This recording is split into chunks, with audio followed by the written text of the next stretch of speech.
Number of votes obtained: Khalilur Rahman, Bangladesh, 99.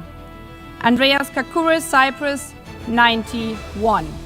ইতিহাস গড়ে দ্বিতীয় বাংলাদেশী হিসেবে জাতিসংঘ সাধারণ পরিষদের প্রেসিডেন্ট নির্বাচিত হলেন ডক্টর খলিলুর রহমান। মঙ্গলবারের ভোটাভুটি শেষে কূটনৈতিক মহলে ঘুরছে একটাই প্রশ্ন, বাংলাদেশের পররাষ্ট্রমন্ত্রী কি দুই দায়িত্ব একসঙ্গে পালন করবেন নাকি ছেড়ে দেবেন একটি?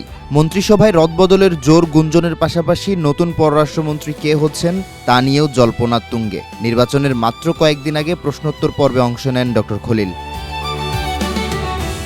জয় পেলে বাংলাদেশের পররাষ্ট্রমন্ত্রীর পদ থেকে সরে দাঁড়াবেন কিনা এমন প্রশ্ন ছুড়ে দেন অ্যান্ডোরার প্রতিনিধি।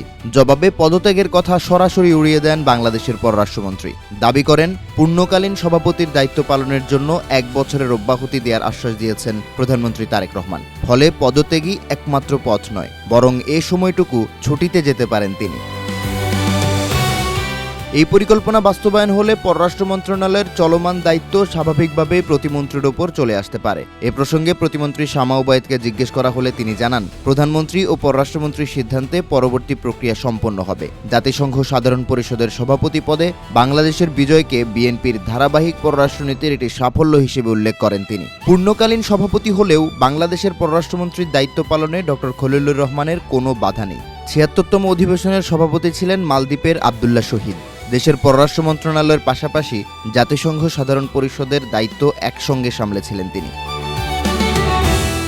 ইতোমধ্যেই মন্ত্রিসভার আকার বাড়ার গুঞ্জন গণমাধ্যমে ছড়িয়ে পড়েছে। পাশাপাশি রয়েছে রদবদলের আলোচনা। সম্প্রসারিত মন্ত্রিসভায় যুক্ত হতে পারেন গয়েশ্বরচন্দ্র রায় ও জয়নুল আবদিন ফারুকের মতো হেভিওয়েট নেতা। অন্যদিকে টেকনোক্রেট কোটায় আলোচনায় রয়েছেন শামসুজ্জামান দুদু, সৈয়দ মোয়াজ্জেম হোসেন আলাল, হাবিবুন নবী খান সোহেল এবং অ্যাডভোকেট রুহুল কবির রিজভির মতো রাজপথের পরীক্ষিত সৈনিক। নতুন পররাষ্ট্রমন্ত্রী হিসেবে এখনও কোনো সুনির্দিষ্ট নাম সামনে আসেনি। বিএনপির শীর্ষ নেতারা বলছেন, দলের চেয়ারম্যান ও সরকার প্রধান তারেক রহমানই এ প্রসঙ্গে জানাতে পারবেন, কারণ কে কোন দপ্তরে দায়িত্ব পাবেন এটি পুরোপুরি প্রধানমন্ত্রীর এখতিয়ার। এদিকে প্রধানমন্ত্রী ও সাবেক প্রধান উপদেষ্টার পাশাপাশি ডক্টর খলিলুর রহমানকে অভিনন্দন জানিয়েছেন সাবেক পররাষ্ট্র উপদেষ্টা তৌহিদ হোসেন।